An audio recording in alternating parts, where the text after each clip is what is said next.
Hello everyone, आज date है 19 अगस्त 2022 और द हिंदू न्यूज एनालिसिस में आपका स्वागत है। इस वीडियो में हम द हिंदू की इंपोर्टेंट न्यूज़ को एग्जाम के पॉइंट ऑफ व्यू से डिस्कस करेंगे। नीचे डिस्क्रिप्शन बॉक्स में Telegram channel Volcano IAS academy का लिंक दिया हुआ है। आप Telegram channel Volcano IAS academy के साथ में जुड़ सकते हैं। वहाँ पर हर exam means UPSC, state PCS and other exams के पॉइंट ऑफ व्यू से काफ़ी इंपॉर्टेंट इन्फॉर्मेशन आप सभी के साथ में शेयर की जाती है। तो चलो स्टार्ट करते हैं। वीडियो को स्टार्ट करेंगे एक ज्योग्राफिकल मैप क्वेश्चन के साथ में। और आज आपका क्वेश्चन ये है कि वुलर लेक को आपको मैप में व्यू करना है, फिर इससे रिलेटेड हर इंपॉर्टेंट फैक्ट्स को एंड इन्फॉर्मेशन को कमेंट बॉक्स में टाइप करना है। कल हमने आपसे क्वेश्चन पूछा था तसो मोरिरी लेक को लेकर के। तसो मोरिरी लेक जो है वो लद्दाख वाले रीजन में लोकेटेड है और इसको रामसर साइट का डेजिग्नेशन दिया हुआ है।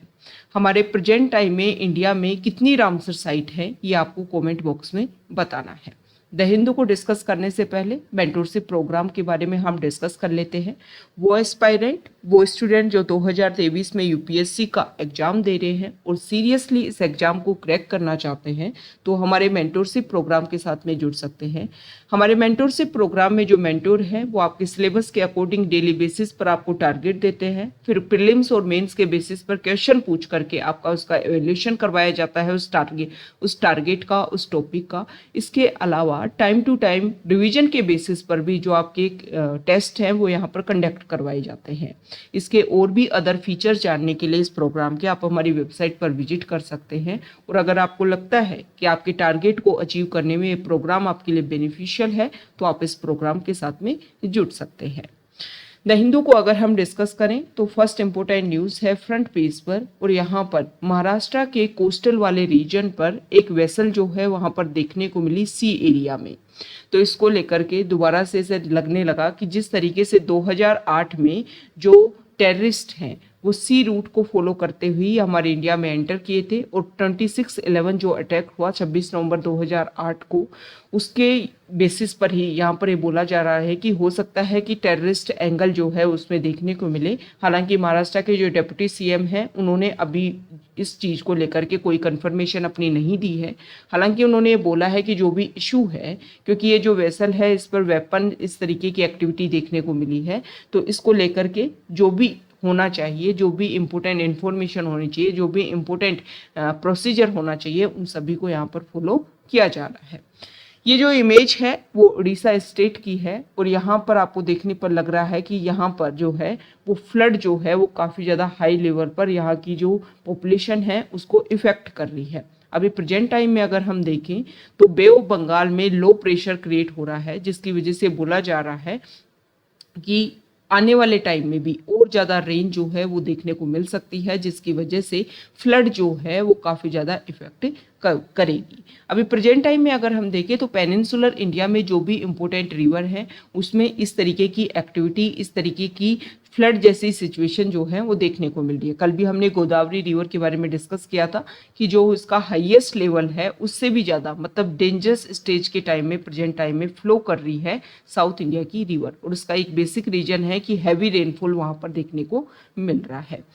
तो अगर हम प्रेजेंट टाइम में बात करें कि जिस तरीके से टेम्परेचर इंक्रीज हो रहा है, जिस तरीके से क्लाइमेट चेंज हो रहा है, तो इस तरीके की एक्सट्रीम वेदर इवेंट्स जो हैं वो आने वाले टाइम में और भी ज़्यादा देखने को मिलेंगे। इसका एक बेसिक चीज़ ये है कि देखो, वैसे अगर फ्लड जैसी सिचुएशन क्रिएट होती हैं तो इसको आप रेगुलेट नहीं कर सकते हो, लेकिन अगर इसका जो प्रोसीजर है कि फ्लड जो है वो क्रिएट हो रही हैं किसी अदर एक्टिविटी की वजह से, तो अगर हम उस अदर एक्टिविटी को काउंटर कर सके तो ये सारी चीज़ें जो हैं उसको भी हम रेगुलेट कर पाएंगे। जैसे कि एक्सट्रीम वेदर इवेंट्स के लिए बोला जा रहा है कि जिस तरीके से टेम्परेचर इंक्रीज होता रहेगा उसी तरीके से टाइम टू टाइम हर एरिया में इस तरीके के एक्सट्रीम वेदर इवेंट्स, जैसे कि अगर जो टेम्परेचर है वो इंक्रीज होने लग गया, मतलब गर्मी अगर ज़्यादा गिरने लग गई तो ज़्यादा गिरेगी, कहीं पर हैवी रेनफॉल होने लग गई तो हैवी रेनफॉल होगी, कहीं पर सूखा गिरने लग गया, ड्रोट हो गया तो वहाँ पर ड्रोट ही रहेगा, मतलब वहाँ पर जो रेन की जो पॉसिबिलिटी है वो काफ़ी कम हो जाएगी। इस तरीके के एक्सट्रीम वेदर इवेंट्स जो है देखने को मिलेंगे और ये सारे बेसिक रीजन, सारी एक्टिविटी इन्वॉल्व है टेम्परेचर इंक्रीज होने की वजह से, क्लाइमेट चेंज होने की वजह से। तो हमारे जो भी टारगेट्स हैं इंडिया लेवल पर, वर्ल्ड लेवल पर 2015 का जो पेरिस एग्रीमेंट है, इससे पहले भी 1992 से जो हम अदर टाइम्स में जो डिक्लेरेशन कर रहे हैं, जो हमारी मीटिंग्स हो रही हैं कोप की अदर लेवल पर बायोडाइवर्सिटी को प्रोटेक्ट करने के लिए, हमारी अर्थ को प्रोटेक्ट करने के लिए, इसके अलावा डेजर्टिफिकेशन जो एक मेजर इशू है उन सभी को रेगुलेट करने के लिए, इन सारे टारगेट्स के ऊपर टाइम टू टाइम जो भी टारगेट लिए गए हैं उनको हम अचीव करें। अभी कोप 26 की लास्ट ईयर जो मीटिंग हुई उसमें इंडिया ने जो टारगेट लिया कि 2070 तक हम नेट जीरो एमिशन करेंगे, उन सारे टारगेट्स को हम, ऐसा तो है नहीं कि अचानक से जा करके सडनली सब कुछ जो है हम अचीव कर लेंगे। रेगुलर बेसिस पर हम हमारे टारगेट को इस तरीके से अगर ट्रांसफर करेंगे तभी जा करके जो मेन टारगेट है उसको अचीव कर पाएंगे। यहाँ पर अगर हम बात करें तो इंडिया लेवल पर वैसे देखो कोशिश भी की जा रही है। इंडिया अपने लेवल पर जो एमिशन है उसको रिड्यूस करने की कोशिश कर रहा है। जैसे कि अभी इंडिपेंडेंस डे के टाइम में हमारे जो प्राइम मिनिस्टर जिन्होंने स्पीच दिया 15 अगस्त 2022 को, तो उन्होंने एथेनॉल के ऊपर काफ़ी ज़्यादा फोकस करने की बात की, क्योंकि अगर हम पेट्रोल से कंपैरिजन करें तो एथेनॉल की प्राइस भी कम है, उसकी जो फॉर्मेशन होती है उसमें फार्मर्स या फार्मिंग से जो भी रेजिड्यू है उसका इन्वॉल्वमेंट देखने को मिलता है, जिसकी वजह से फार्मर्स की जो इनकम है वो भी इंक्रीज होगी, पोल्यूशन लेवल जो है वो भी कम होगा। और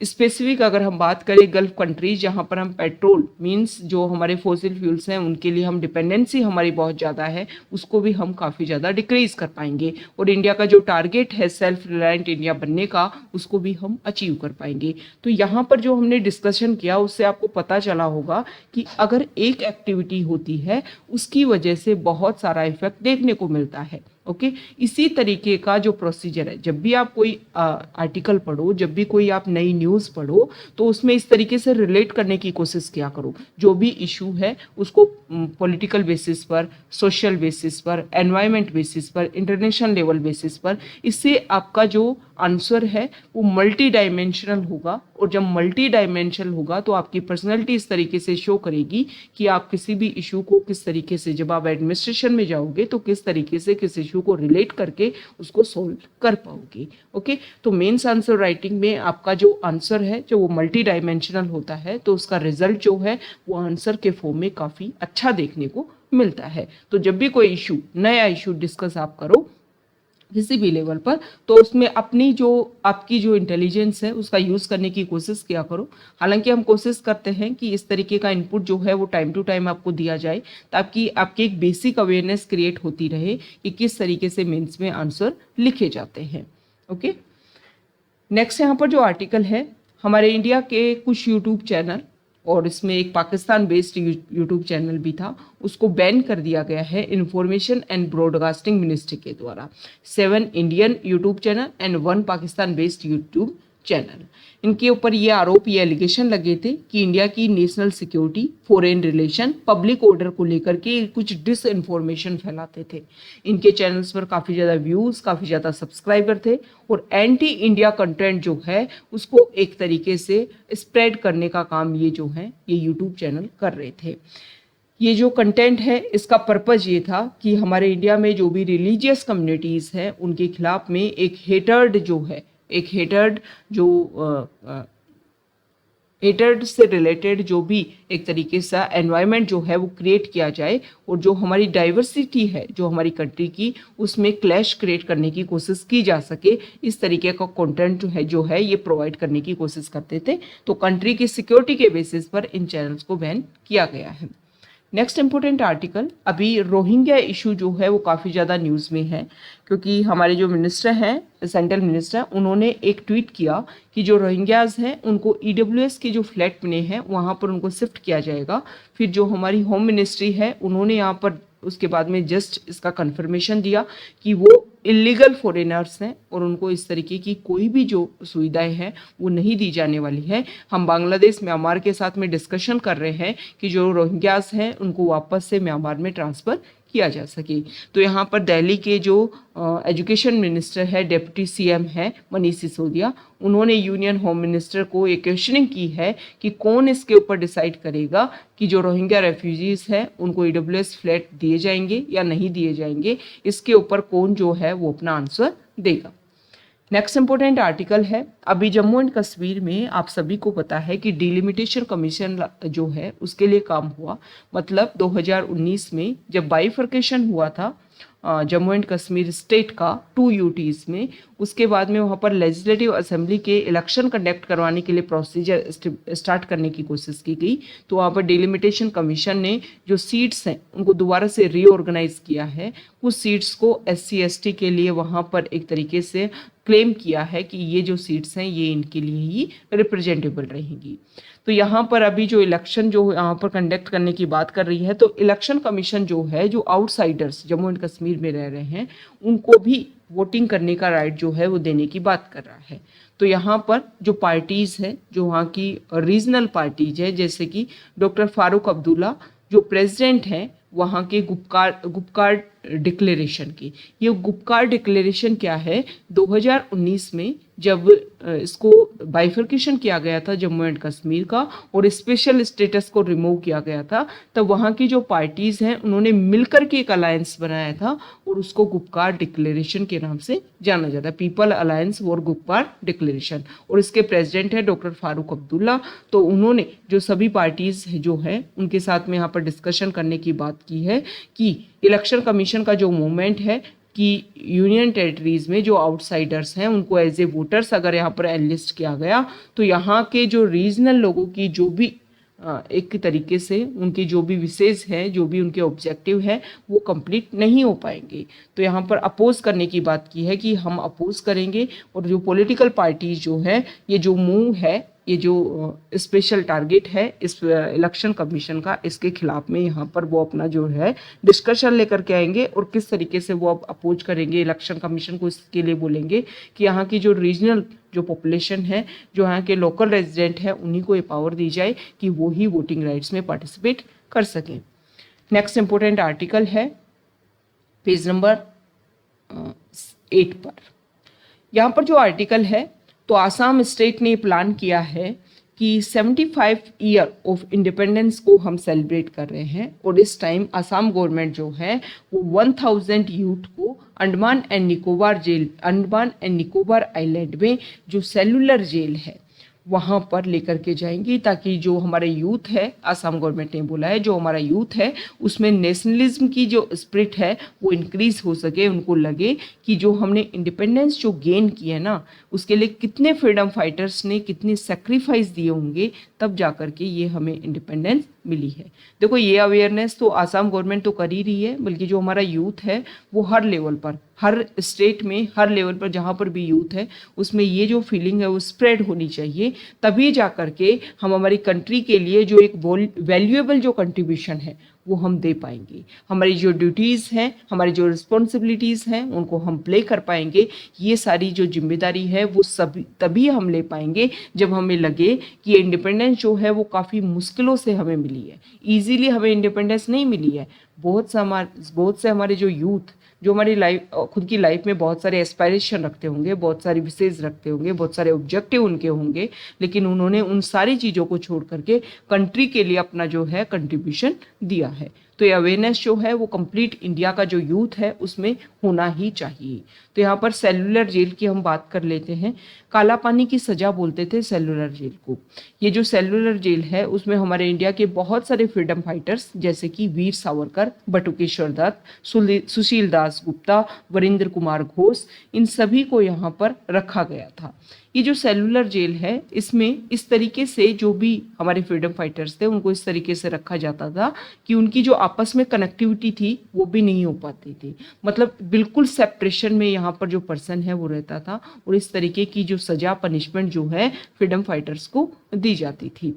ये जो वीर सावरकर जी जो है उनको 1911 के टाइम में अरेस्ट किया गया था, क्योंकि 1909 में जो इंडियन काउंसिल एक्ट आया जिसको मोरले मिंटो रिफॉर्म के नाम से भी जानते हैं, उसके खिलाफ वो प्रोटेस्ट कर रहे थे कि हमारे इंडिया के खिलाफ में है, इसीलिए उनको अरेस्ट किया गया था। बटुकेश्वर दत्त जो है उन्होंने 1929 में सेंट्रल लेजिस्लेटिव असेंबली बॉम्बिंग में भगत सिंह जो है उसके साथ में पार्टिसिपेट किया था, इसीलिए उनको अरेस्ट किया गया और फिर बाद में उनको यहाँ पर रखा गया था।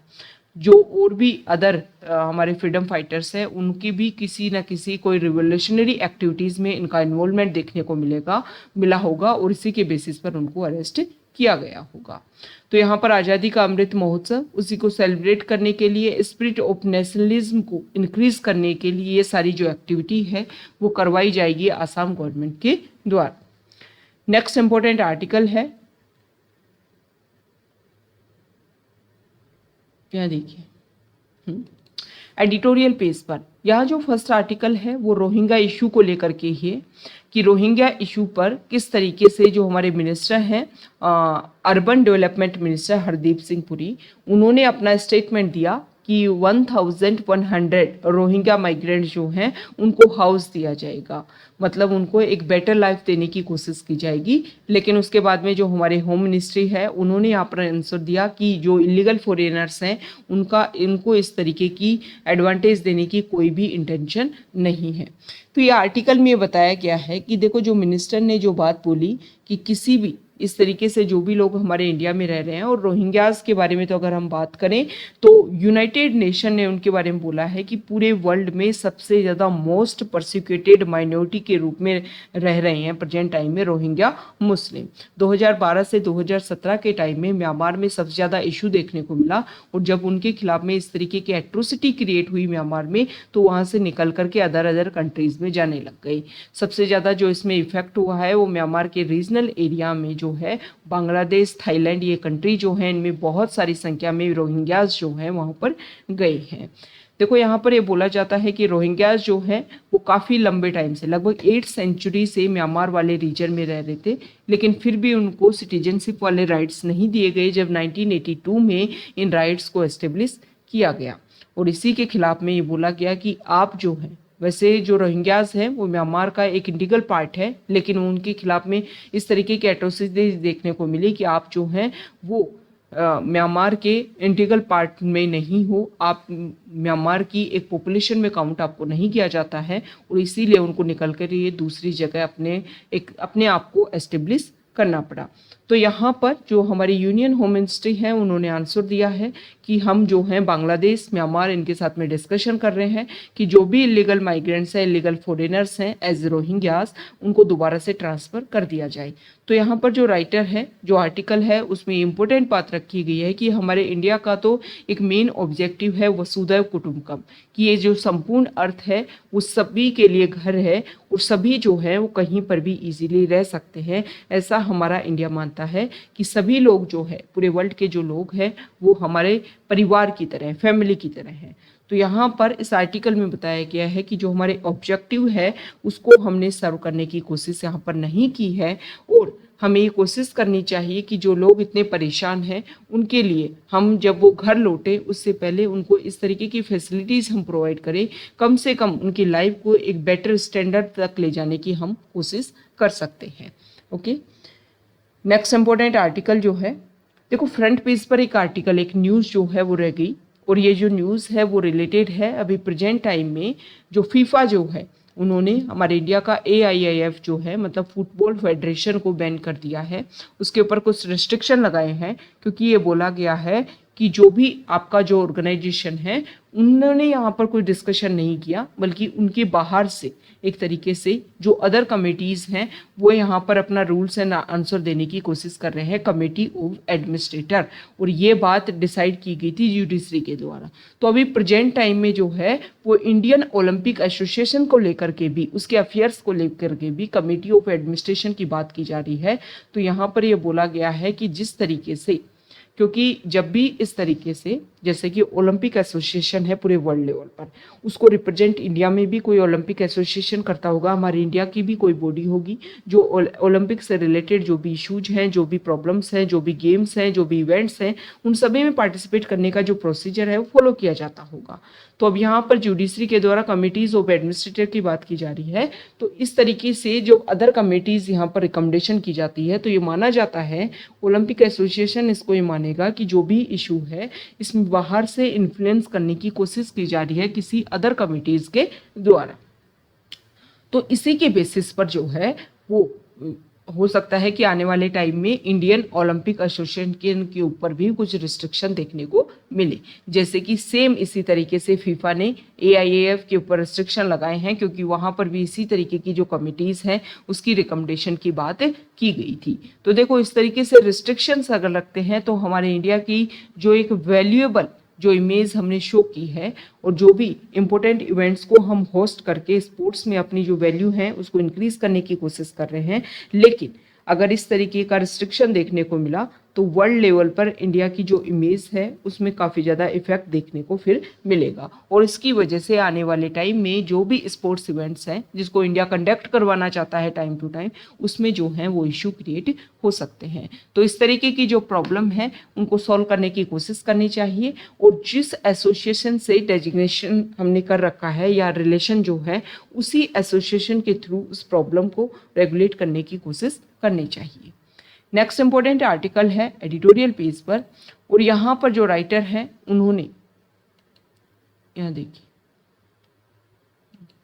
यहाँ पर जो आर्टिकल है, जो राइटर हैं उन्होंने बताया है कि इंडिया जो है वो 75 ईयर ऑफ इंडिपेंडेंस को गेन कर चुका है, कंप्लीट कर चुका है। 76 ईयर ऑफ इंडिपेंडेंस पर हमने अभी सेलिब्रेट किया। तो यहाँ पर अगर हम बात करें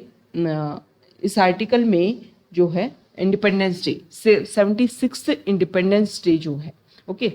तो यहाँ पर जो राइटर है उन्होंने बताया है कि अभी प्रेजेंट टाइम में अगर हम देखें तो इंडिया जो है वो काफ़ी पॉइंट्स के ऊपर उन्होंने अपने आप को इंक्रीज किया है। जैसे कि जो राइटर हैं उन्होंने यहाँ पर बोला है कि इंडिया ने अपने आप का जो लेवल है, अपने आप का जो ऑब्जेक्टिव है, अपने आप के जो स्टैंडर्ड है वो काफ़ी हाई लेवल पर हम लेकर के गए हैं। राइटर का ये बोलना है कि इंडिया जो है वो एक काफ़ी डाइवर्सिफाई कंट्री है, काफ़ी ज़्यादा कम्युनिटीज़, काफ़ी ज़्यादा रिलीजन जो है वो यहाँ पर रहते हैं। तो इसके बेसिस पर इंडिया में जो है कुछ प्रॉब्लम है। जैसे कि उन्होंने बताया कोविड के पेंडेमिक के टाइम का उन्होंने रिलेशन दिया, और उन्होंने बताया कि कोविड के टाइम में इंडिया के बहुत सारे ऐसे लोग हैं वो काफ़ी बिलियनियर बन गए, उनकी जो वेल्थ है वो काफ़ी हाई लेवल पर इंक्रीज हुई है। लेकिन कुछ लोग ऐसे भी हैं, कोविड के टाइम के आपने भी न्यूज़ देखी होंगी कि बहुत सारे ऐसे इश्यूज हैं कि हमारे जो वर्कर्स हैं जो अदर स्टेट्स में वर्क कर रहे थे, तो वो अपने घर लौटने के लिए उनको जो बेसिक नीड, बेसिक इंफ्रास्ट्रक्चर जो उनको प्रोवाइड किया जाना चाहिए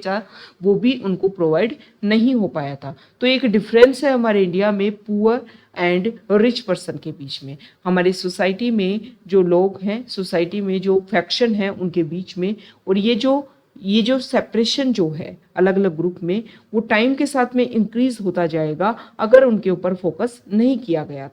तो यहाँ पर राइटर ने फोकस किया है कि जो भी इश्यूज है उनके ऊपर हमें फोकस करना चाहिए। हमारी सोसाइटी में जो अलग अलग कम्युनिटी हैं, जो अलग अलग ग्रुप्स हैं, अलग अलग रीजन के बेसिस पर, रिलीजन के बेसिस पर, या सोसाइटी में और भी जो ग्रुप हैं, चाहे आप मनी के बेसिस पर ले लीजिए, चाहे आप सोशल कास्ट के बेसिस पर ले लीजिए, ये जो स्टैंडर्ड है, ये इस गैप को अगर हमने फिल करने की कोशिश नहीं की तो टाइम के साथ में ये सारी चीज़ें जो हैं वो इंक्रीज होती जाएगी। तो राइटर ने यहाँ पर फोकस किया है कि नेक्स्ट 25 ईयर्स, वैसे भी इंडिया ने टारगेट लिया है कि नेक्स्ट 25 ईयर्स में हम उन ड्यूटीज़ को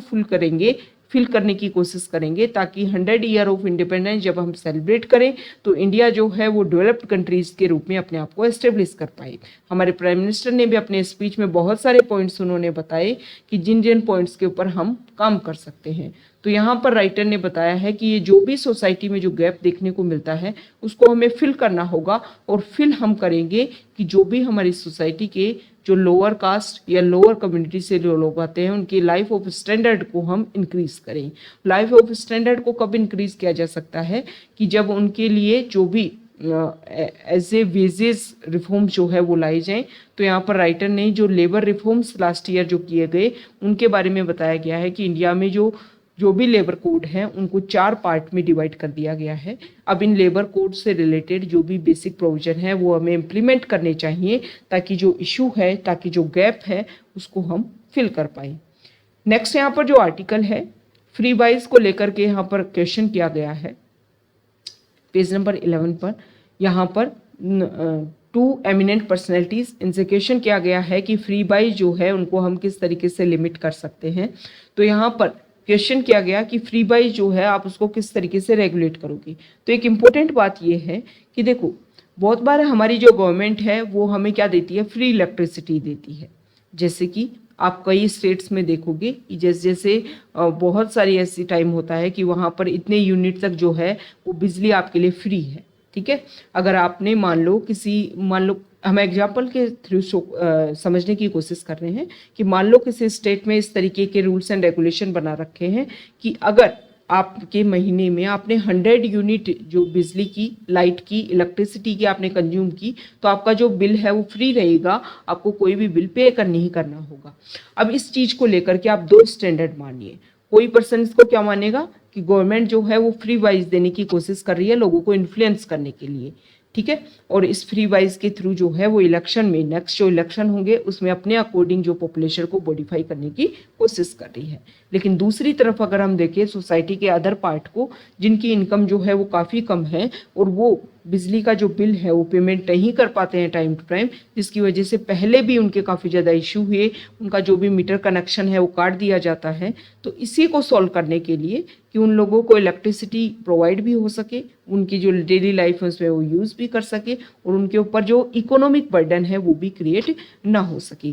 तो अगर हम सोसाइटी के दूसरे पार्ट पे देखें जहाँ पर इकोनॉमी कंडीशन काफ़ी लो है, तो उनके लिए तो ये काफ़ी अच्छा है, उनको इलेक्ट्रिसिटी मिलेगी, जो उनकी डेली वर्क्स हैं उनको वो इजीली कर पाएंगे, उनके घर में अगर बच्चे हैं तो वो इजीली स्टडी कर पाएंगे। तो मतलब आप देखिए कि हमारी सोसाइटी का किस तरीके से इंटीग्रेटेड फॉर्म में जो है वो डेवलपमेंट होगा। तो एक पॉइंट को लेकर के एक जो परसेप्शन है, मतलब एक जो पर्सन है उसका कुछ अलग आइडिया हो सकता है और जो अदर पर्सन है उसका कुछ अलग आइडिया हो सकता है। तो यहाँ पर ये बोला गया है कि जो फ्री वाइज है क्या उसको लिमिट करना चाहिए। देखो, लिमिट करने की ज़रूरत तो है, क्योंकि बहुत बार इलेक्शन के पॉइंट ऑफ व्यू से अगर हम देखें तो बहुत सार बार जो है वो पॉपुलेशन को इन्फ्लुएंस करने की कोशिश की जाती है। लेकिन कल भी हमने डिस्कस किया, सुप्रीम कोर्ट ने एक बात बोली है कि जो पॉलिटिकल पार्टीज़ है वो इलेक्शन के टाइम में बहुत बड़े बड़े प्रॉमिस करती है, लेकिन फिर भी कोई पॉलिटिकल पार्टी जो है इतने बड़े वायदे करने के बाद में भी वोट में अपने आप को कन्वर्ट नहीं कर पाती है, लोग उनको वोट नहीं देते हैं।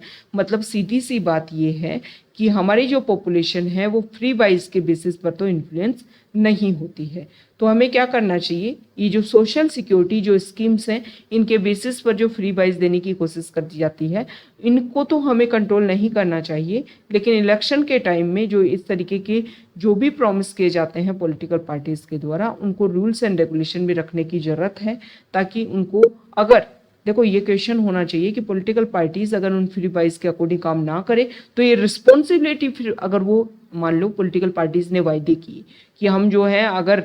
फॉर्म में आए, गवर्नमेंट के फॉर्म में आए तो हम आपको 50 लाख जॉब दे देंगे अगले नेक्स्ट 5 ईयर्स में। तो ये जो टारगेट जो वो देते हैं ना नेक्स्ट 5 ईयर का, कि अगर वो इलेक्शन में आते हैं तो अगर वो जीते, उन्होंने गवर्नमेंट बनाई, तो उनके ऊपर फिर ये स्ट्रिक्टनेस से स्ट्रिक्ट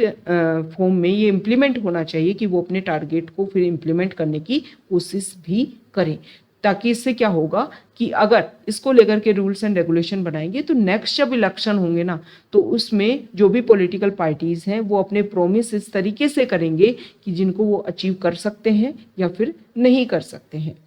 नेक्स्ट इंपॉर्टेंट आर्टिकल है पेज नंबर 12 पर, और यहाँ पर जो आर्टिकल है, देखो हमारे इंडिया में अभी VLC मीडिया प्लेयर को ब्लॉक कर दिया गया है। अब इसमें क्या इशू है, तो हमारी जो गवर्नमेंट है उन्होंने कुछ इंपॉर्टेंट बात है जो हमारे लिए इम्पोर्टेंट है, तो उन्होंने ये सारी जो चीज़ें हैं वो इंफॉर्मेशन टेक्नोलॉजी रूल्स 2009 के तहत ये जो कंटेंट है इसको ब्लॉक करने की कोशिश की है। और ये जो भी कंटेंट है इसको पब्लिक लाइफ से, मतलब पब्लिक जो है इसको एक्सेस नहीं कर पाएगी, उसके लिए इसको ब्लॉक किया गया है। कोई भी इंफॉर्मेशन जनरेट अगर किया जाता है, ट्रांसमिट, रिसीव, स्टोर्ड और hosted in any computer resource जो है इंटरमीडियरी के रूप में, तो ये 69A जो है इंफॉर्मेशन टेक्नोलॉजी एक्ट 2000 का सेक्शन 69A, इसके बेसिस पर इसको जो है वो ब्लॉक कर दिया गया है। तो यहाँ पर क्वेश्चन पूछा गया कि किस बेसिस पर आपने ब्लॉक किया है, तो इसका कोई आंसर नहीं देने की कोशिश की है। ये जो ब्लॉकिंग कंटेंट है IT एक्ट के बेसिस पर, तो इसमें बताया गया है कि जो सेंट्रल गवर्नमेंट है, only the central government can exercise this power of directing intermediaries to block online content, not the state government. ये इंपॉर्टेंट फैक्ट है, ठीक है। तो इस तरीके से क्वेश्चन पूछ लेते हैं, स्टेटमेंट दे देंगे कि स्टेट गवर्नमेंट के पास में भी पावर है कि जो इंटरमीडियरीज के लेवल पर जो भी कंटेंट अवेलेबल है तो उसको एक तरीके से ब्लॉक करना, तो ये सेंट्रल गवर्नमेंट के पास में ही पावर है। तो यहाँ पर वीएलसी मीडिया प्लेयर को ब्लॉक किया गया है कि उसके ऊपर जो कंटेंट अवेलेबल था वो इंडिया की सिक्योरिटी और सॉवरेनिटी के लिए सही नहीं था, इसीलिए उसको यहाँ पर ब्लॉक किया गया है। अब इसका आंसर देने की कुछ कोशिश नहीं की गई है कि किसके बेसिस पर इसको, कि किन पॉइंट्स के बेसिस पर जो है इनको यहाँ पर ब्लॉक किया गया है।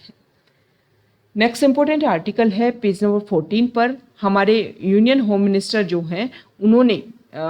आईबी के साथ में कोई डिस्कशन किया, एक कॉन्फ्रेंस की, उनको एड्रेस किया। तो उन्होंने यहाँ पर ये बोला है कि जो हमारे इंटेलिजेंस ब्यूरो है उनको स्पेसिफिक फोकस करना चाहिए जो हमारे बॉर्डर एरियाज़ हैं, क्योंकि बॉर्डर एरियाज़ में अगर हम देखें तो डेमोग्राफिक जो चेंजेस हैं वो काफ़ी ज़्यादा देखने को मिल रहे हैं। कुछ कम्युनिटी की जो पॉपुलेशन है वो रेगुलर वहाँ पर इंक्रीज़ हो रही है और कुछ कम्युनिटी की पॉपुलेशन जो है वो इतनी अच्छे लेवल पर वहाँ पर इंक्रीज़ नहीं हो रही है। तो यहाँ पर अमित शाह जो यूनियन होम मिनिस्टर हैं उन्होंने बोला कि इंटेलिजेंस ब्यूरो को इन सारे डेमोग्राफिक चेंजेस के ऊपर फोकस करना होगा। इसके अलावा उन्होंने बताया कि जल्दी हम 5G टेक्नोलॉजी को जो है इम्प्लीमेंट करने वाले हैं। बात की इंडिया चाइना रिलेशन की, तो उन्होंने बताया कि जो भी इशू है बॉर्डर एरियाज़ में उनको भी सॉल्व करने की कोशिश की जा रही है। नेक्स्ट इंपॉर्टेंट आर्टिकल है पेज नंबर 16 पर, और यहाँ पर ग्रेट इंडियन बस्टर्ड को लेकर के कुछ स्टडी की जा रही है, क्योंकि आप सभी को पता होगा कि ग्रेट इंडियन बस्टर्ड जो है वो क्रिटिकली एंडेंजर्ड है। इसकी जो संख्या है वो काफ़ी कम बची है। ठीक है, देखो ये बहुत बड़ा बर्ड होता है और जब ये मैक्सिमम अगर हम बात करें तो मैक्सिमम जब ये उड़ान भरता है तो ज़्यादातर जो है इसके हैवी वेट होने की वजह से, जैसे कि जिस एरिया में रहते हैं वहाँ पर मैक्सिमम जो है वो बिजली के जो था इलेक्ट्रिसिटी के जो वायर होते हैं उनमें उनके फंसने की वजह से डेथ हो जाती है। तो टाइम टू टाइम राजस्थान में ये बोला जाता है कि इस तरीके के जो डिफ्लेक्टर है वो इसके ऊपर इंस्टॉल किया जाए, जो भी वायर लाइन है इलेक्ट्रिसिटी लाइन, ताकि उनको पता लगे कि वो एक तरीके से काफ़ी ज़्यादा ब्राइट स्टेज में जब उनको दिखे तो वो अपनी जो भी स्विम है, जो भी उनकी उड़ान है उसको कंट्रोल कर सकें, उसको मैनेज कर सकें और उसके अकॉर्डिंग जो है वो उसको रेगुलेट कर सकें। तो यहाँ पर ग्रेट इंडियन बस्टर्ड को लेकर के कुछ स्टडी की जा रही है, तो उनके 2 एग जो हैं वो एक साथ देखने को मिले हैं। तो यहाँ पर बताया जा रहा है कि high incidence of the behaviour with the sign of an evolving habit, उनमें कुछ नया चेंजेस देखने को मिल रहा है जिसमें एक साथ में उनके 2 एग जो हैं वो देखने को मिल रहे हैं। ओके, नेक्स्ट इंपॉर्टेंट आर्टिकल है फॉरेन पेज पर, और यहाँ पर जो आर्टिकल है सबसे पहले तो देखो यहाँ देखिए belt and road initiative China का जो है उसको लेकर के कुछ डिस्कशन यहाँ पर किया गया है कि अभी अगर हम प्रेजेंट टाइम में देखें तो बेल्ट एंड रोड इनिशिएटिव के बेसिस पर जो चाइना जो है वो अदर कंट्रीज़ को अपने रीजनल एरियाज़ में, अदर कंट्रीज़ में उन सभी को रोड के थ्रू और सी एरिया के थ्रू जो है उनको कनेक्ट करने की कोशिश कर रहा है। इंपॉर्टेंट इंफ्रास्ट्रक्चर जो है अदर कंट्रीज़ में डेवलप कर रहा है। तो यहाँ पर ये बताया गया है कि बेल्ट एंड रोड इनिशिएटिव में जो भी इनका प्रोजेक्ट जो चल रहे थे वो काफ़ी स्लो स्टेज में आ गए हैं, लेकिन चाइना एक नई अपनी जो आइडियोलॉजी है उसको फॉलो कर रहा है। चाइना जो है वो अदर स्टेट को जो है, अदर कंट्रीज़ को कुछ लैंडिंग देता है, मनी लैंडिंग देता है, और फिर उसके बाद में अपनी इकोनॉमी ट्रैप में, अपनी इकोनॉमी डेप्थ पॉलिसी में उनको फंसा करके उनको अपने अधीन, अपने डोमिनेंस में लाने की कोशिश करता है। तो बेल्ट एंड रोड इनिशिएटिव जो प्रोजेक्ट है उसमें स्लो डाउन देखने को मिला है, लेकिन चाइना जो मनी दे रहा है अदर कंट्रीज़ को उसमें काफ़ी ज़्यादा हाई लेवल इंक्रीज देखने को मिला है। तो हो सकता है कि आने वाले टाइम में इस तरीके की डेप्ट इकोनॉमी ट्रैप में अदर कंट्रीज़ भी चाइना के गिरफ्त में देखने को मिले। यहाँ पर जो है हमारे इंडिया के बॉर्डर वाले रीजन में चाइना ने कोई एयर डिफेंस सिस्टम जो है वो उसका टेस्ट किया है। तो ये काफ़ी ज़्यादा इशू है बॉर्डर एरियाज़ में। अगर हम देखें तो 2020 में इशू क्रिएट हुए थे, लेकिन अभी तक जो है उसका एक प्रोसीजर जो है, हालांकि जो डिसएंगेजमेंट प्रोसीजर है वो काफ़ी लंबे टाइम से चल रहा है, डिस्कशन भी चल रहा है, लेकिन उसका जो रिजल्ट जो आना चाहिए वो अभी तक निकल करके नहीं आ पाया है। ओके, तो आज का हमारा द हिंदू न्यूज़पेपर का डिस्कशन था। अगर आप यहाँ तक आए हैं, वीडियो आपको अच्छा लगा है तो प्लीज़ वीडियो को लाइक कीजिए, शेयर कीजिए और चैनल को सब्सक्राइब कीजिए। Okay, thank you.